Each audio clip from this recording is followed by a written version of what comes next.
All right, Kara, are we live?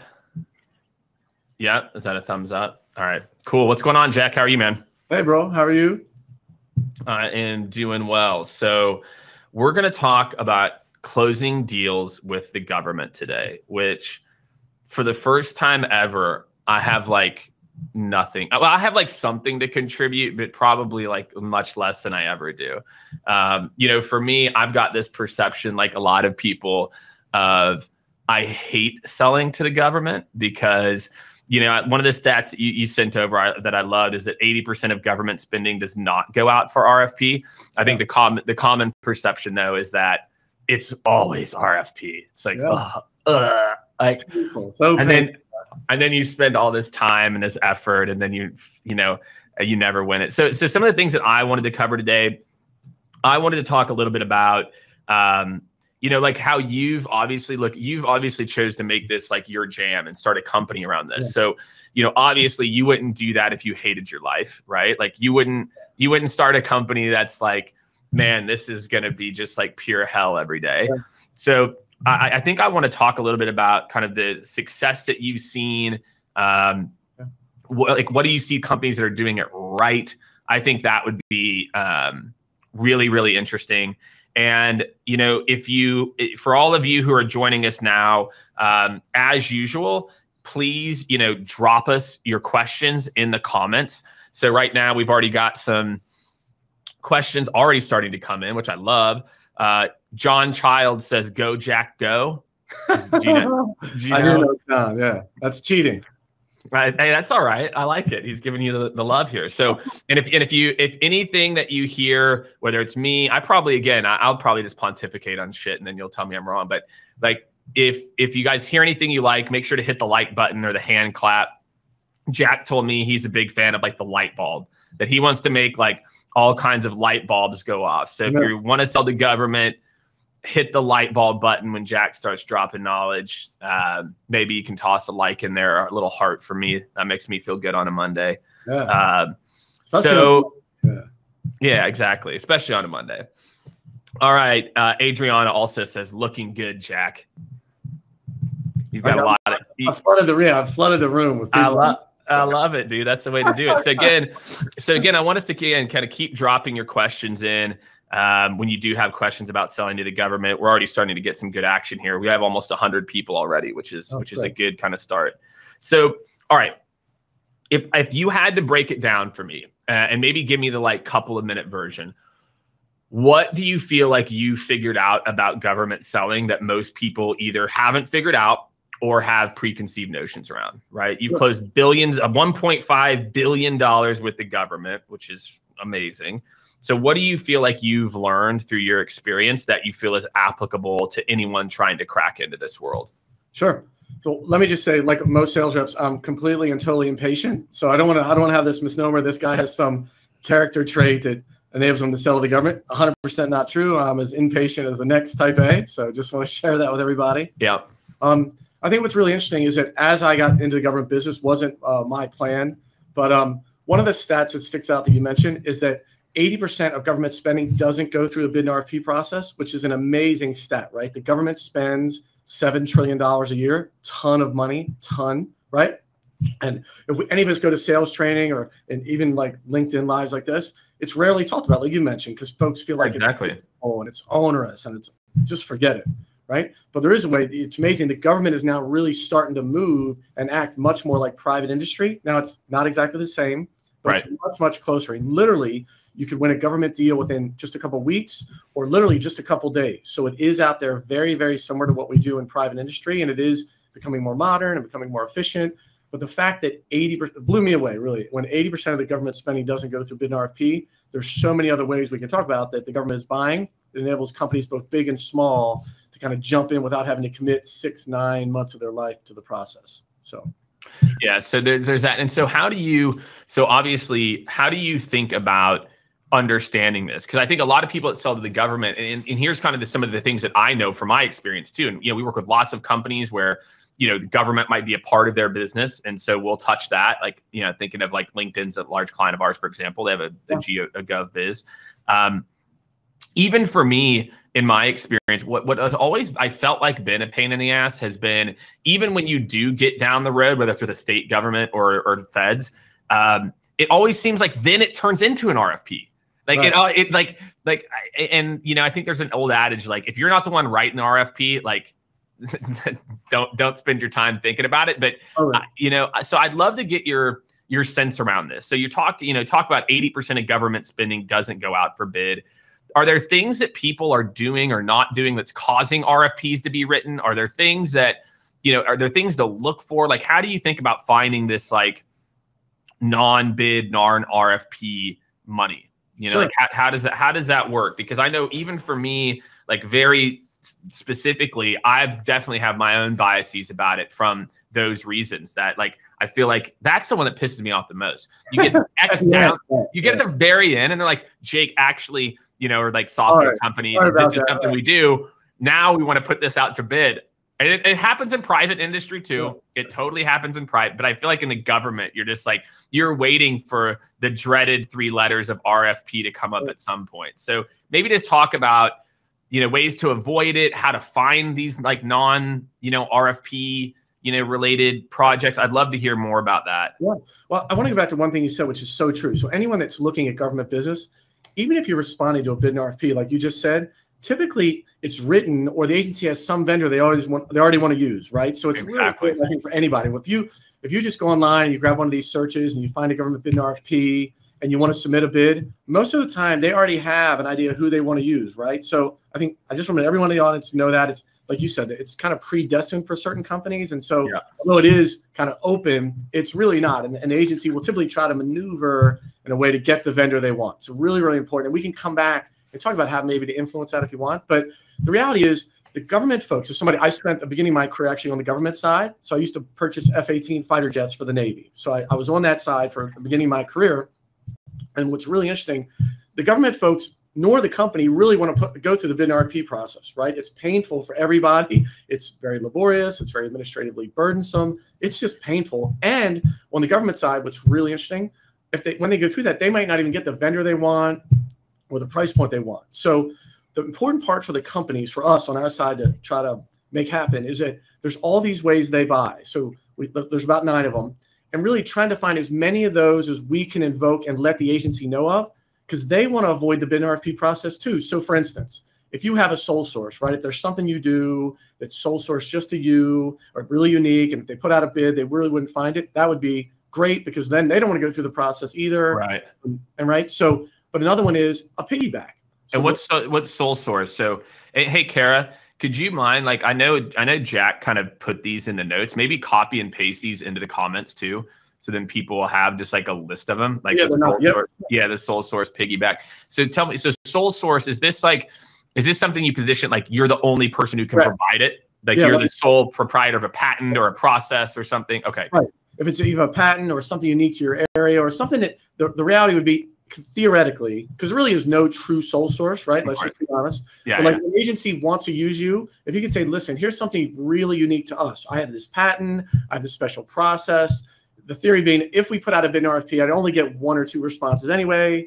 So let's not waste our time doing that. I'm just going to sole source it to you. All right. So that's how they would process. And by the way, just for your audience, the way that works is, you know, in college when we had to write term papers, in the real world, you never do that again. Right. The government side, they actually still do this. So they would write it up and say little term paper and say, listen, we love this product. It's by Widget Inc. I really want to buy it. Looks like they have no competitors. They have this little patent. If we put out a bid and RFP, they're the only ones that could provide it anyway. So let's just avoid all that. Will you, the mayor, the city councilor, the governor, please approve a sole source? So they write this little, you know, kind of justification up, send it in, hopefully it gets approved. So that would be one way. If you can do anything to sole source, and it could be weird things. It could be just from a service standpoint. It doesn't have to be this kind of patented thing. Okay. But anything that's unique that maybe someone else couldn't easily replicate. Make sense? And do you see that being, so you mentioned right there, you mentioned city and state. Do you see that being a better play for those versus the Fed? Like, is that, and maybe you've seen it on both, but do you feel like city and state tend to not have to go through that a little bit more? Well, I would say anytime somebody's just starting, so the folks in your audience that have never sold to the government, I'd always recommend starting state, local education, right? You can just touch the agency more. They're the federal government, like behind a big wall, you might never meet the person. If you sell to the Pentagon or you may never see them, right? So the local, it's more like a normal private transaction. So encourage you to start there. But no, the feds and the state and local, they all have this so all of these apply to all of them. So the state and local is it's just easier to touch, easier to influence, right? Makes sense? Yep. So let's walk through these 9. So if they're on the screen, I'd love it. Really quickly. Yeah. Deep dive wherever you want, but just so your audience has them, so we don't kind of keep talking about Kara, did you drop it in the comments? Okay, she's dropped it in the comments. So all of you who are listening right now, take a look at the comments. We're going to walk through. So again, sole source is you are the sole source, the only person on the planet who can do this thing, technology-wise or not. And again, a lot of times an agency will try to justify it. So as long as you give them a good reason, they don't want to go through the bid and RFP process either, right? So just give them a reason, and then they can submit the reasoning and see if it gets approved by whoever runs the agency. Good? Okay. And do you usually write that for them too? I mean, it's so interesting to bring that up. I would say most of the time you give them 80% of it, right? Here's why we're unique, blah, blah, blah. You kind of have it all queued up, send it to them. They'll put it on the letterhead. They'll make it kind of unique for them. But yeah, that's a really interesting point. We typically serve it up to them. Okay, that's what I thought. Yep. Okay. So, the second one is Piggyback, which is really interesting. So Piggyback is once you've gone through the pain of an RFP. Let's say you went through an RFP, you've gone through all this stuff. It took 9 months, and you win this deal for the city of Kansas City, right? Or Miami, the city of Miami. What's really nice, most governments allow other agencies to piggyback off that original award, right? So that's the term. So if they bought 100 widgets from you, right? Typically, as long as that agency went through the whole process, did the whole analysis, the theory being, if another agency did that now 2 weeks later or a month later, they come up with the same answer, right? So they'll allow you to piggyback off that original procurement and, believe it or not, add quantities to it or add to the contract. So vendors love that. So once you've gone through the pain of winning a bid and RFP, you want to tell all the agencies, going back to how do you have the agency avoid the bid and RFP? All right. I just want to. I've literally had agencies piggyback. I had an agency in California piggyback off an RFP we won in Florida, and vice versa. So it can be almost anywhere in the country as long as they went through the whole process. And again, the theory being, if we did it, we're going to come up to the same answer. So let us add quantities to that contract that you just did. All right. So same agency, different part. Or even different agencies that are system. Okay. All over the country, literally. Cool. If you went through a whole thing, and again, an agency, say New York City, bought 100 widgets from you, right? Literally, the city of San Antonio could piggyback off that procurement if it was in some recent time frame or for the same item. Got it. Cool. So again, that you would just whisper that in the ear of the procurement person. Say, we just want to bid an RFP. Because again, imagine now, if you work for the government, you want to avoid the bid and RFP. No one wants 6, 9 months, 12 months of painful work, right? Yeah, I love it. Hey, let me piggyback. Hey, we just won an award in New York City. You guys could piggyback off that and get this thing done next week, right? Makes sense? Love it. Yep. So that's one of the most under-levered things. The third is discretionary spend. So most folks aren't aware of this, but every government agency has a discretionary spend limit where the head of procurement can spend that amount of money anytime they want. So it's almost like, the slush fund in the office.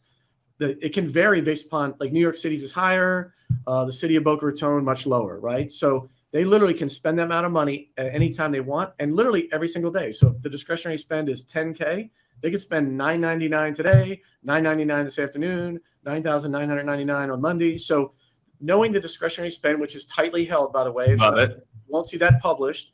But once you get to know the agency and the folks know you, right? They'll be like, hey, you submitted a quote for $7,000. They'll stare at you and be like, hey, our discretionary spend is like $6,500. You know what I mean? They'll be like, hey, can we get there? Because I could do it tomorrow if you're under our discretionary spend. Yeah. So just ask the question, discretionary spend. Yeah. Yep. The fourth one is P card. All a P card is a credit card. So the government just calls it a purchase card because they hate using private industry acronyms. So a P card is just a purchase card. Every agency typically has a set of folks that have a credit card, a purchase card in their name, and very similar to discretionary spend. They can go out and spend whatever the maximum on that P card is every single month. All right. So just like you and I spend on our credit card. Yeah. Yeah. And so again, those folks are highly sought after by folks that have low dollar items they're selling. Like, hey, who has the P card? Who has the P card? Right. Because they want to know, and they want to obviously have a chance to market to them. All right. Okay. I love it. The fifth one is simplified quotes. So this is just like in private industry. So instead of going after this long bid and RFP process, if it's a commodity item or an item that the agency feels like they can write the specs on, they can put out, hey, we want to do a quick quote. This can literally get awarded now in 1 or 2 days. Believe it or not, I know folks, if you're in your car, don't wreck, right? But literally in a day or two, a government can put out a simplified quote. All right. As long as you get 3 or 4 quotes, they can literally award quickly, just like private industry. So now, do you have to be approved already for that, Jack? Like if you want to, and like, do you have to, like, how does that work in like that, Sure. that environment? The answer to that, we hear, hey, I got to be registered. I got to be a registered. Right. The reality is, federal does have a way you have to register with SAM. There's this thing called SAM. You got to register every single year, renew it every year. Okay. State and local and education, each agency is a little different. Some agencies, correct, have a lot of like red tape. Make sure you're a registered vendor. Right. Blah, blah, blah. Believe it or not, some other agencies have no red tape. They're like, hey, are you a good vendor? Or do you have your DUNS number? Blah, blah, blah. We're ready to go, right? So the registration requirements for companies can vary typically agency to agency. But again, the agency will, when they want to work with you, they'll help you fill out the paperwork and find a smooth path through it, right? Cool. So the main thing is try to, hey, have them having an affinity toward your company. They will walk lockstep to try to figure out one of these 9 ways to buy. Make sense? Love it. Yep. So simplified quotes. Yep. So then the next one would be set asides. So this is, you hear this a lot, socioeconomic set asides. So okay, doesn't just want to spend money. They typically want to do it somewhat in an altruistic way. So almost every government agency has set asides for small business, woman-owned business, minority-owned business, veteran-owned business. There's probably about a dozen different set asides. And okay. so, what are the most common ones? Are those the ones you just mentioned? yes, definitely small business, minority-owned, woman-owned, veteran-owned are definitely the big one.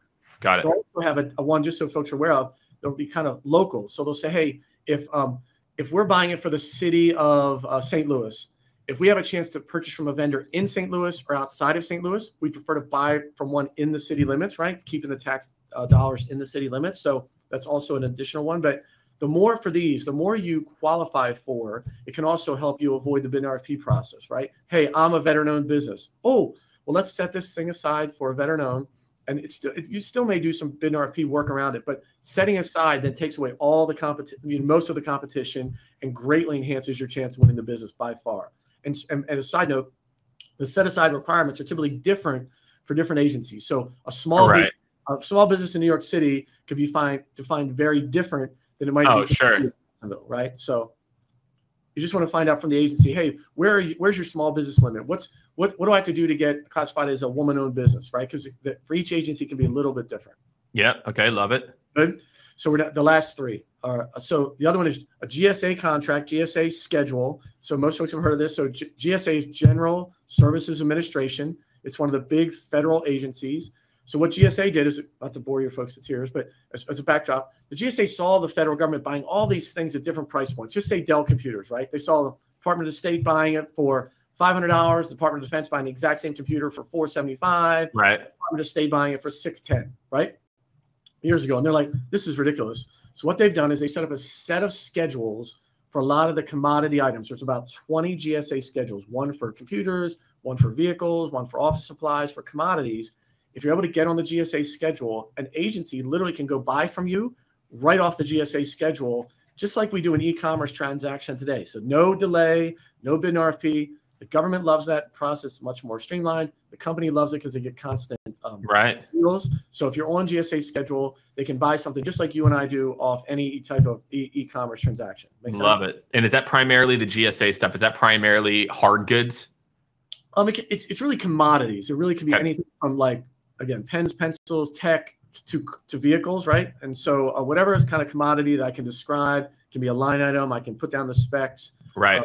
But anything not commoditized won't be on a GSA schedule. Okay, got it. All right. So the last 2 really quick. So one is state. The next one is state schedule. State schedule is just like GSA schedule, but each of the 50 states have a set of schedules that are for things unique to their state. Like Florida has some stuff related to citrus. Say North Carolina would have stuff related to the tobacco industry, right? Yeah. The car dealers in each state are typically different. So there's a vehicle state schedule for how to buy your vehicles, right? So each state has a schedule for some commodities, and then there's a GSA schedule, which is federal. Now, most agencies can buy off either one. They can go to GSA, and you can buy off state schedule, but they're very, very similar concepts. And then the last really quickly folds into that are what are called co-ops. So co-ops act very similar to GSA and state schedule, but what co-ops are, They're items that are on a contract. Either a government agency or a private entity actually put a whole bunch of products on a schedule or on a contract that the agency can go buy. So the right way to think about it is it for like Home Depot. You know what I mean? You walk in Home Depot and there's 100,000 SKUs. Yeah. There's a company that went out and put all those SKUs on a private co-op. So when you want to go buy that little screw and there's 3 nuts, you don't have to go to put out some stupid RFP or do something. You can literally just go buy it off a co-op, pay a 1% or a 0.5% little fee, and it can go buy it immediately. So those are the 9. And just to kind of put a bow around it, the more you as the company get those check marks on any of those, the more an agency wants to work with you, because again, they want to avoid the bid and RFP. And so when you say, right, I got a Piggyback, I'm on GSA Schedule, I have this co-op, I classify as a military or a veteran-owned company, it literally expedites the entire thing. It's amazing. I love it, man. My friends, you just heard the easiest ways to get into the government, which is great. We've got a whole bunch of questions in here too that I'm going to start to dive into. So these are kind of like the top 9. Are there any of these that you say stand out? Like when you see people that are out there just like, and maybe it's a difference between size and speed. I'm sure there's something there. Like, are there any of these that you feel, or maybe you've had more success with or less success with? For me, no doubt, the Piggyback process has been best for me, because once you've gone through the pain, very easy to go to an agency. Hey, another agency already did this. They chose us. We competed against everybody. They loved our product. Why don't you just piggyback off my current contract? To me, that's the most leverageable, right? The other ones really depend on your price point and how much effort you want to put into the process. Because again, for like, let's say GSA Schedule, you can't get on GSA Schedule overnight. There's some paperwork. They go through some stuff. So if the fastest is really the Piggyback, or if you have a low dollar product, the discretionary spend in the P card can work out really, really well for you. Yeah, I love this. Yeah, especially like you said, like I like that P card idea, discretionary spend, where, if you're selling something or you're trying to get your foot in the door, it can be like, especially if it's a reoccurring thing, right? Where so I would just say, to step back as a 100,000 foot level, there's really 3 steps that we recommend any company go through to sell to the government. I think it was one of the things we were talking about earlier, but it's like, so for folks, if you're going to listen to anything, this is my biggest recommendation to folks. If you're going to step into the government, there's really 3 steps we tell everybody. As a sidebar, I'd start state and local, as we mentioned. Yeah, start state and local. That stood out to me for sure. So we encourage you to go get a flagship agency. Go get an agency, if you're committed to the government market, that loves you and your product, because other agencies want to hear it from them. Agencies are risk adverse. Nobody wants to be first. So go get a flagship agency, somebody that not only has your product, but loves your product, loves you. You go the extra mile, right? The Jim Collins from raving fans, like, make it great. Yeah. Raving fans of what you do. That will serve you literally, no lie, 100-fold, right? When they love you, because you'll say, listen, whatever you have to do, give them the product, make it great, service them to death. Listen, once you love it, do you mind if a couple other agencies call you? Your standard reference stuff, right? Nothing earth-shattering. But in the government, it's 10x more, because listen, they want to hear it from another agency, risk adverse. And if another agency already has it, they can go to their boss and say, listen, City of Miami already has this. The City of Houston already has this. We're not, I don't want to jump out into the ocean here. They already have it. So go get a flagship agency, number 1. Good. Second, once you have a flagship agency, go get media around that agency. So here's what happens. All the government agencies want to be in the paper because everybody's running for election. They want to be viewed by their constituents in a favorable way, right? And the newspapers are really desperate for stories these days. They're like, what's the new angle, right? You're a reporter. You're like, what am I going to write about today? So you want to, if you sold to the city of Dallas, you want to call the Dallas Morning News and be like, hey, the city of Dallas just deployed this new thing. It's going to save your taxpayers X amount of money, or it's going to increase safety, or it's going to help the community in whatever way it does, right? The newspapers will eat that up. So the local newspapers or local publications, get yourself in the paper, because again, what it does, it mitigates risk. Government agencies don't want to take a lot of risk. Somehow when you're on the cover of the paper, you're now you're legit.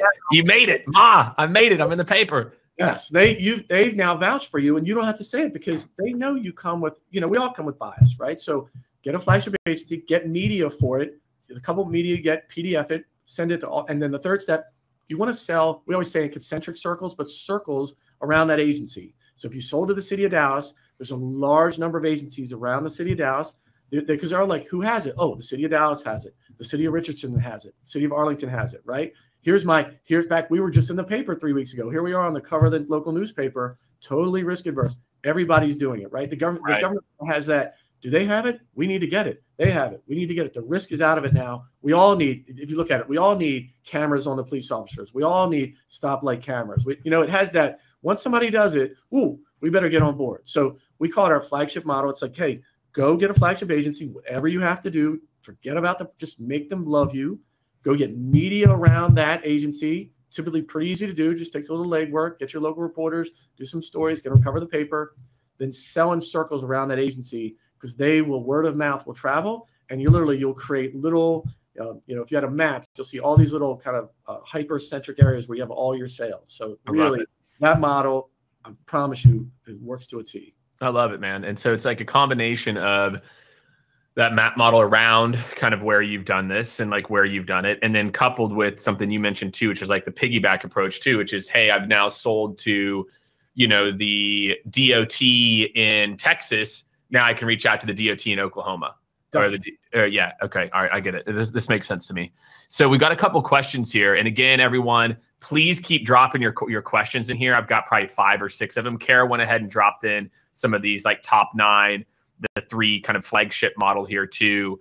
So drop your top questions in here. Again, if you like what you hear, make sure to hit the like button or hand clap, whatever you want to do. Whatever makes you feel good. Franklin Williams, my friend Franklin says, how do you avoid the price war, right? How do you avoid lowest price wins bidding war? What are some ways that you've seen companies successfully do that to where they're able to prove ROI, they're able to get ahead of the curve around, the storytelling, not just the price? Yeah, so that's really interesting you mentioned that, because there are a variety of different ways to kind of help not have to get in the price war. So a couple of things that we recommend to folks, right, is that you want to look long-term. So if you have a service offering that you can offer to folks, we really recommend that first. So don't just do the price, add a service to it. Does that make sense? So anything you say to a local agency, hey, here's what I can do. I can come in and I can help. I can do the returns right away. I can give you an on-site person right away. So right. To your pricing helps immensely, right? The second thing is, hey, try to price with the government a larger upfront fee and then a small recurring fee. Got it. Because what happens, the government, if they have to go out and get the funding again, it can be challenging. But normally once they buy something, it's kind of in their budget cycle. If you're familiar, the government kind of budgets every single year. So when that happens, if you do an upfront price and then a small recurring fee, it makes it easier for you to kind of stay in their budget cycle with no problems. Make sense? Yeah. Okay. So basically what I want to do is make sure, again, that I'm wrapping something extra around it. So if I know my widget's going to be this, I'm doing something a little bit extra around that price because I know I'm going to be middle, or I want to differentiate, and then making sure that I do it in more of like a upfront lump. Yep. Okay. Right. All right. And then the thing with the government, which is, I don't want to get lost in this process. Here, the 2 things that we kind of skipped over. One, the government spends a ton of money, a ton. I'm sure we've all been to like the sales conferences. You name it, it's never talked about. The government spends a ton. It's $7 trillion. It's 1 to 2 trillion. Listen, trillion. That's 20 billion a day. Okay, it's a ton of money. So like, hey, how do I get into that world? The last thing I want to talk about when I'm tied back to pricing is you want to think a little bit longer term with the government, because the key is just to get in, right? So one of the things, the last thing we always have for pricing is just bid low, win the deal, right? Because once you're in an agency, if they like the work you do, they'll funnel you other deals. It is amazing. In the DC area particularly, there's companies, they get one contract with one of these federal agencies. They have a 500-person company just revolved around that one contract, and they keep feeding them things. It is amazing. So once you get into the process, then do great work. They will funnel you stuff. They're like, oh, I love Jake. He does great work for us. Yeah. I love how do we get him on this other project? Because they always have needs. The government is growing all the time. How do we keep this company that does great work for us, that there's no risk from? Where's other things we can get to them? So related to pricing, it's trying to think a little longer term. Can be hard for us type A's. That's right. So critical, right? That's what I'd say. Yeah, it's just like putting in just a little bit of the work early on. Just for the simple fact, again, like to your point, just like getting your foot in the door. Totally. It seems like that's kind of the thing that I'm hearing here more and more. It's just like this idea that it's okay to kind of get your foot in the door. And there's some other questions we have that are around this topic too. So let me one other, I guess, general comment. Here's this thing. We put out this 10-minute white paper. It's like, there's always this thing. The government wants the cheapest price. I want the cheap. They're going to take me down to cheap. But listen, here's two analogies I'll give you. One is, if you work for the government, you're a law enforcement officer. Do you want the cheapest Kevlar vest? No. Right? You want your relative? No. Listen, the government, I promise you this. I know it gets a lot of pushback. I talk to a lot of government folks. I used to work on that side. They want the best value. Now that I know that's going to upset people. They do, because here's the thing. When the government buys the cheapest thing, which they do every once in a while, let's be honest. Yeah, right? Of course. If they buy the cheapest, just say, set of computers. What inevitably happens, we all know this, those set of computers 6 months in start to fail. The cords don't work. The keys come off, right? Then they wind up, like the constituents they gave it to, the folks, they're pissed. They come back to them and are like, my computer you just brought me freaking broke. The wire's coming out. The sound doesn't work, right? Then they're going to go back and buy it again. So it's up to you as a vendor. When you talk about, hey, I don't want to get driven to the bottom, the lowest price, to say, listen, here's our product. Here's why over the lifetime of it, it's the best value. Because you got to remember, it's not their money. The government's not like private industry. It's not their money. They're not trying to be profitable. You know what the government procurement person wants? Even if you got the bid, they want to buy the item, they want to deploy it, and they never want to hear about it again for 5 years. That's what right. And that's what they want. And so it's not this drive to the cheapest thing, because they finish the procurement of a set of computers and they're breaking 6 months later. They come right back and it's on their desk again, and now they have exponential work. So yeah, exactly. It's best value, and it's up to us to make that case, right? We have to just go the extra mile and say, listen, you're right, I'm not the cheapest out of the box, but listen, over 3 years, you see our warranty, do you see our product, do you see the lack of maintenance? Over 3 years, no brainer, we're the product for you. And we have to articulate that in the right way, no doubt. Yeah, and you're not going to be calling, right? You're not going to call me 800 times. So we got a question here. I think this is a good one. I'm sorry, I always butcher names. I'm not very good with names, Jack. So I'm going to go with Rashed. I'm pretty sure it's Rashed. And you know what I'm going to do? I'm going to try to take your learnings. Look at, here's my note page. Okay.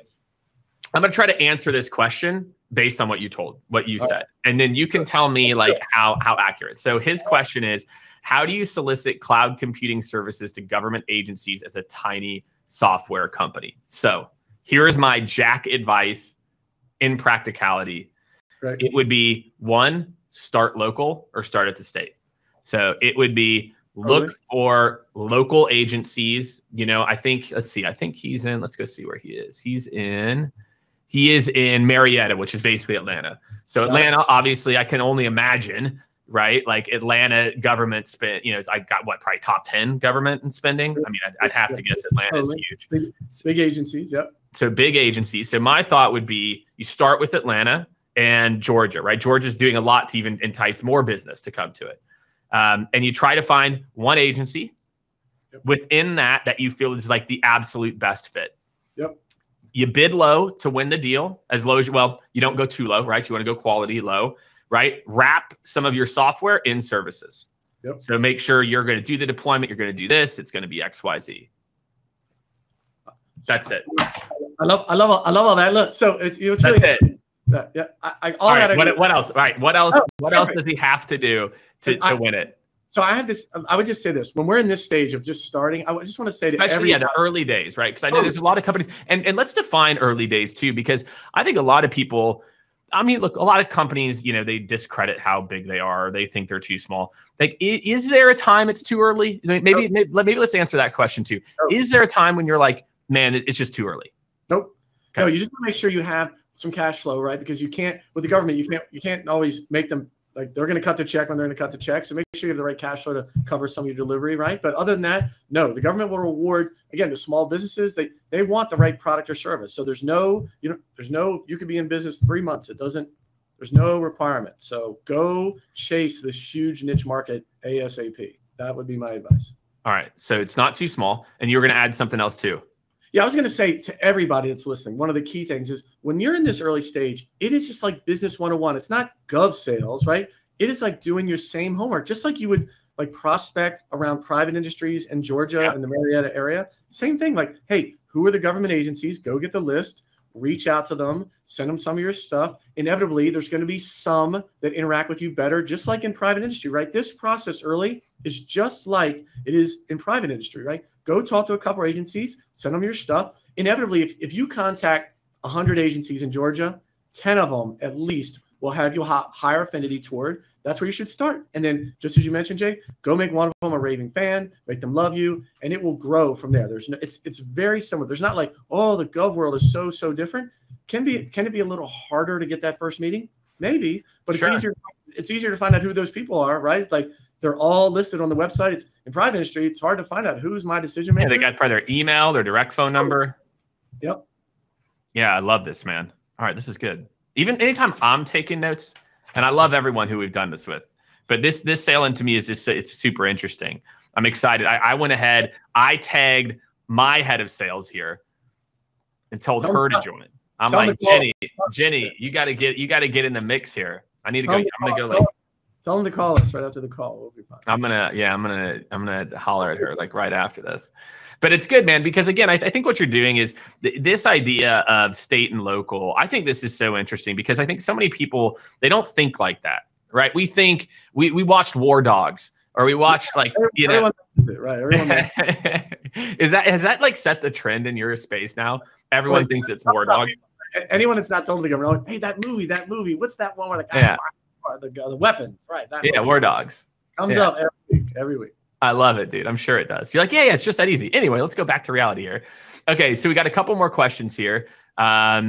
Just for your listeners, just to give the breakout, just so you have the government sends $7 trillion. The breakout of that, just so everyone has it, state and local is 3.25 trillion of that number, 3.25 trillion. The federal is 4.1. Almost as big. It's wild. Yeah, so the numbers are, there's about 500 federal agencies chasing 4 trillion. And there's about 90,000 local agencies spending the 7.25 trillion, right? So it's about 50-50. The federal government, definitely smaller, spends a ton of money, right? Those big contracts we see on the evening news, no doubt. So, but the state and local is half of it. It's almost half. It's a ton of money. So I just want to make sure I get this right. 3.25 trillion right, out of 900,000 local and state agencies. So there's 90,000 state and local agencies spend $3.25 trillion. Love that. And about 500 federal agencies spend about just over 4 trillion. I love this. So there's a lot, like to your point, there's a lot less, but obviously the spending power is massive. Yep. But then again, still, you're probably, you can go in through one branch or through one section of it, right? You might not be selling to the Bureau of Land Management in all their offices out of the gate, right? You're selling in, Texas.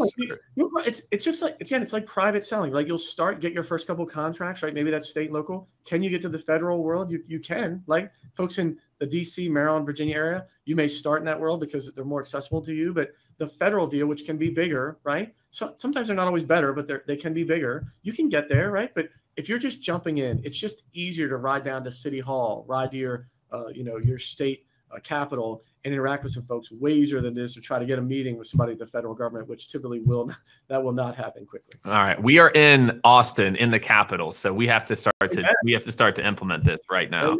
Yeah. So we've got to jump into this. So one of the questions that we had from a little bit earlier, we have Nair Mashi. What's going on, man? From Jade Global, Senior Account Executive. Again, I apologize, dude. I always butcher names, so feel free, drop the pronunciation in there. How can you influence the buying process with the rules being so strict? So, what do you, obviously, there's obviously bribes, there's no, I'm kidding. None of that. But like, what do you think companies are doing? So you talked about services. I thought that was a really good, like very kind of clear, wrapping services around it, right? That's maybe a way to kind of influence the decision by saying, look, it's going to be this plus this and implementation. What are some go-to ways to kind of influence or make the buying process easier? Sure. This is going to sound maybe like counterintuitive to folks, but here's the dynamic the person's talking about is once a bid RFP hits the street, you're right. You're not really allowed to talk to the government agency. It's kind of this cone of silence, and all the vendors equally, and it's kind of everything has to be in writing, and it gets weird because it's hard to, when you write something down, everyone can interpret it differently. So there's no doubt once something is going out for bid and RFP, there's this kind of cone of silence, and I can't really interact with the agency. However, I would say prior to that, the process is very, very similar to private industry. You're allowed to go meet with agencies. You can send them your marketing stuff. Now, can you take them out to dinner and send them, tickets to the football game? Not necessarily, right? So some of that can be a little tweaked. There's not kind of that networking and some of those things that happen. But you can do all the sales 101 things, show up, be prepared, have a meeting, do a demo, like all those things. That's just sales 101 stuff. So agencies, and honestly, the more progressive agencies, they love having folks come in. Like, think about if you work inside, you just mentioned Austin City Hall, right? And you're doing purchasing, like you're shuffling a lot of paperwork, right? And you're it can get a little monotonous, right? And you have somebody that comes in and says, hey, here's the newest cell phone. Here's the newest projector that folds up, stick in your thing. Like, folks are typically engaged with that because the government, as they can be kind of, feel like they're slow and antiquated, but the government created the internet. The government can be also some of the most cutting edge things, right? So the ability for you to go talk and do sales 101 definitely happens today. So again, prior to RFPs, if you're trying to sell some product, you can go talk to agencies, you can ping them, you can send them stuff. You just can't do some of the classic kind of extra stuff maybe in price, the dinners and the kind of maybe tickets to a game or kind of that kind of stuff. Yeah, that's stay away from that. You're saying all those things, right? All those things that kind of they feel like you're influencing them with money, right? Can happen. One other thing, so don't do that. The one other thing that does happen, we all know, just so I've said it out loud, because I don't want folks to feel like we're acting in like, naive land here. Of course. You're talking about some of these big government contracts. There is a ton of things that happen. You're talking about hundreds of millions of dollars, right? Some of these contracts are humongous. Like, are they open to some of the nefarious things we all know about? They are, right? And probably most notably being lobbying. So once you get to bigger contracts, are there lobbyists and some things you might want to do to politicians? Definitely. But for most of us in the products we're selling, none of that has to be in play yet, right? So unless you're going after one of those big 5-year, like that, what Microsoft just won the Jedi contract for like $10 billion. It's crazy contract, right? The DoD. Yeah. But like most of the stuff, it's just sales 101 stuff. Go talk to people, make yourself known, make sure they know your product. When they know you and like you, maybe they're not buying it now, but in 6 months they are. They'll call you. Like they want to get it done. They're running an organization. How do I do it efficiently? It's not this kind of like, antiquated, painful thing. So. Yeah. What's the flip side, man? So look, we've talked about all the preconceived notion about like being a pain in the ass, all that stuff. Like, what are some of the downsides? So one of the things you kind of briefly mentioned, this would be like, one of the things we talked about before is like they pay, right? You never have to worry about paying, but kind of like delayed payments, right? Like I think that can be one. What else? What are some other downsides? So again, if you're an early stage company thinking about delayed payments, like you're putting in a lot of work, it will then, but again, to your, you mentioned this, that happens with big companies too. All of our biggest clients, are Fortune 500, Fortune 100 clients. Like there's some that are epic. Like I will tell you, buying from Microsoft is the best thing on the planet. Like or working with Microsoft. They have a clause that you have to give them a very, very minuscule discount if they pay within 10 days. And it's like, sign me up. Yes, right. But many are not like that. Right. So that to me actually isn't that different. A lot of big companies are a pain, kind of, especially the initial like phase of procurement. Like what are some of the other things that you're seeing? What's interesting about that one dynamic with the government, what's interesting, you really can't do it a lot of times with private industry. If you win a government contract and you can't get your check, the government credit is simply so good, you can go get a loan from a bank to get your payment. If you win a 2-year contract, you're like, hey, I got a $20 million contract, but I'm supposed to get paid every quarter. You take that bad boy down to almost any financial institution, you can typically get an upfront payment because the government credit rating is so high, they're always going to pay, right? You can typically get your payment up front. So typically you can't do that. The payments can be delayed. However, you can go get a loan or get your payments from a financial institution, typically on a government contract, which is all right. Interesting. So what are the negatives? I mean, what are the negatives then? I mean, Jack, right now I'm like, I'm like literally, I've got my notepad. Like I'm like ready to start to sell to the government right now. But like, what do you think are the negatives? Or some of the like limiting factors? There's no doubt that the government can operate slow, right? So it's like if you're trying to get a quick hit for the next month, that may not be in your wheelhouse, right? So I would just say if anybody's considering it, you kind of want to jump in and say, hey, I'm committed to this bad boy for at least 12 or 24 months. I'm not saying you have to be, do the bid and RFP. Yeah. You got to jump into it and feel like, hey, we're committed, right? Because it can be a little longer. Does that make sense? Yeah, makes sense. Secondly, there are some regulatory things they have to do. So you just mentioned Microsoft. So if Microsoft loves Scaled, right? They'd be like, hey, we love you. Here's a contract tomorrow. The government can rarely do that. Now, they might get it to you quicker these days, but they have some process. There are regulations. So you want to make sure you know the government people typically tell you, hey, I got to do this, I got to do that. So unlike private industry, if you had a great golf game and someone loved you, you loved them, right? You have a deal by midnight. That's typically not the case. The government's, again, it's our taxpayer money, again, that they're spending. So they got to make sure they're doing it in a fair, equitable way, right? The taxpayers want to make sure there's no behind the scenes. Yeah, of course. Are they influenced? They are, but they have to go through some hoops. So you want to make sure that, you're capturing all that. And then lastly, I would just say for everything related to the government applies all the time.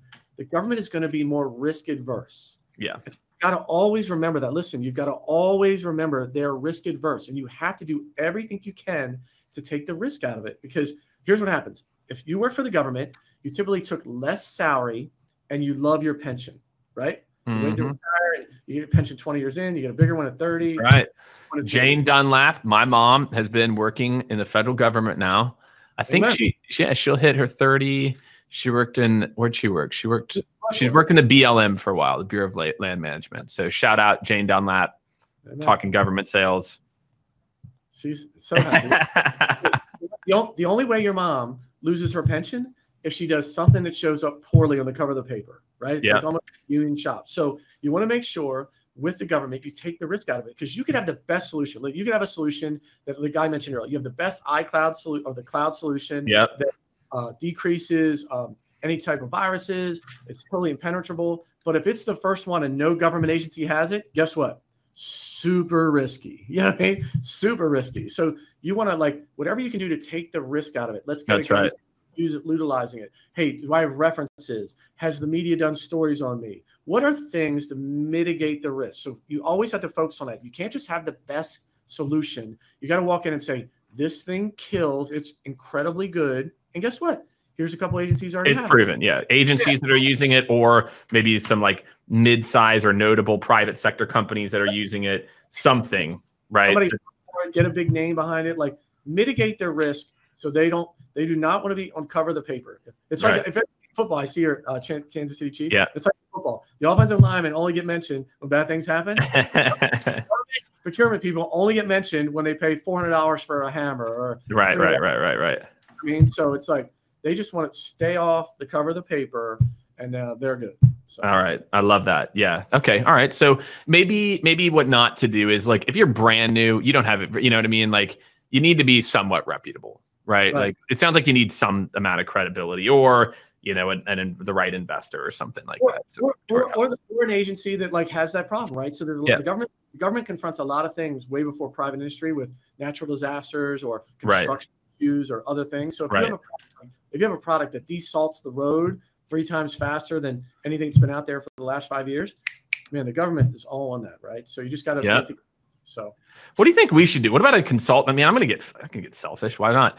What about as a services firm, right? There's a lot of services firms out there, right? Or, tech-enabled services firms. How do they fit into this world? What do you feel like is the way that a services business, really tackles this? What's really interesting? This world of the services world are some of the biggest contracts. Like I said, Microsoft. Interesting. Huge because in the commodity world, it can be on GSA Schedule. You're trying to compare my phone versus your phone or my right. In your firm, you're really, a lot of nuances you can kind of hold your value proposition to. And so the government buys a ton of especially the federal government. There's a whole thing of support services companies for the federal government to do all kind of things because they're privatizing some of the services. So there's a huge market for services. It's just trying to figure out, hey, who needs what and when, and trying to kind of, find those opportunities. So again, some of that's kind of prospecting 101, but the government buys a ton of services. And what's nice, they can't go get that off GSA Schedule. Or they can't get off state schedule. They're not gonna be able to compare you to somebody, but let you kind of create a potentially more lucrative, profitable type of opportunity as long as you have the skill sets to deliver on it. Yeah, that could be that single source. Yeah, some of the single source conversation too. Imagine if the government implements a new type of software system and you have some expertise on staff. Listen, we've done the deployment of this particular application. We have some experts on staff. Don't go through all the pain. We have some things from an intellectual standpoint. The government is very, very open to that because they can get jammed up really quick with some of the new software solutions that are out there. Right. Somebody said they had to deploy because that's still how it works. It comes up from up above. Hey, we're going paperless. We're doing this thing, and then all the man, are holy crap, what just happened? You just took away our green screen, and now I got this you know, I got this Windows thing. What do I do? Yeah, and in a lot of those companies too, they're not necessarily like always, you know, service mind. You know, they don't have that. They're tech companies, right? All right. So lots of services dollars out there. So look, this has been an awesome conversation, man. I tell you again, like I have a ton here. Like I'm excited to go, and I'll share it obviously on LinkedIn, my kind of journey here, and we can set up some time separately. I want to pick your brain on some things here. Maybe I do have to come down and visit now. It's getting that time of year in Austin. I don't know. Has Florida been like super cold? No, we have been overly warm. We're 85. Shit, man. Dude, Austin has been freezing. Look at this is my like Austin. That makes no sense. But today, like it's been like between 40s and 80s. It's just like all over the place. So we've not had a cold snap yet. So all right, man. Well, usually that's not, you know, it's not why I moved from New York to Austin. It's tough to deal with like, you know, 30s and 40s in October. But well, look, man, I really enjoyed this, dude. And if anyone, you know, I can find you, what are the best places to find you? You know, if people are looking to learn a little bit more. We're really, you know, obviously there's a variety of social media platforms, but we really have been focused on LinkedIn, right? So appreciate this LinkedIn Live, which is great. We've really man. We're putting everything through LinkedIn. There's some stuff. You can just find me, Jack Siney, go like my stuff. And one of the things we'll do for if you just go ping me, or if our website is govspend.com, govspend.com/top 50. And one of the things we'll do for all the folks here, if you just go put your name in there, we'll give you the top 50 agencies that are buying whatever you sell. All right. So it's one of the things we do with everybody we work with. We're like, hey, the hardest part's figuring out who should I go talk to. Love it. We take the guesswork out of that. We have this database. We talk about some other time, but we have this database. So we have all the government purchasing. So if you're trying to sell to the government, one of the things we'll do, we'll say, hey, here are the top 50 agencies buying whatever product or service you offer, and we'll provide that to you for free. Love it. Love it. Yeah. Yep. So check them out. LinkedIn. Again, a couple of things. So if this is one of your first LinkedIn lives, a couple of things to think about. One, you can go find this now. It's in my feed. So if you go and you look at Jake's posts, LinkedIn doesn't necessarily like re-promote these like they do traditional posts. So one of the things that a lot of people do is they'll tag themselves or some coworkers to come back and reference it. So that you can go back, you can look at your activity. It becomes a little easier. So tag maybe one or two of your top coworkers, or maybe someone in your government department that you think needs to hear this. Maybe it's your VP of sales. I know this has been super interesting for me. Usually I talk a lot more, and I don't know, I've got a lot more input, but I'm just like literally like a note page, like riddled of notes here, which is kind of fun, because I think what you've done here is demystify a lot of this. This concept that about state and local, I think is super, super interesting, because so many people, we only think of, you know, the Fed, and, you know, you talked about how many different people can buy. You talked about just the pure volume. And I think, you know, it's definitely, I think, opened up my eyes to to this being a very, very viable channel. So I appreciate it. Anytime I get to learn on these, like, that's always it's always exciting for me. It's great. Thanks for having me. Appreciate it so much. Awesome. All right. Thanks, everyone. Again, tag yourself, tag your coworkers, hit the like button before you exit out, or the claps or something. And we will catch up with you next Monday. All right. Happy Monday. God bless.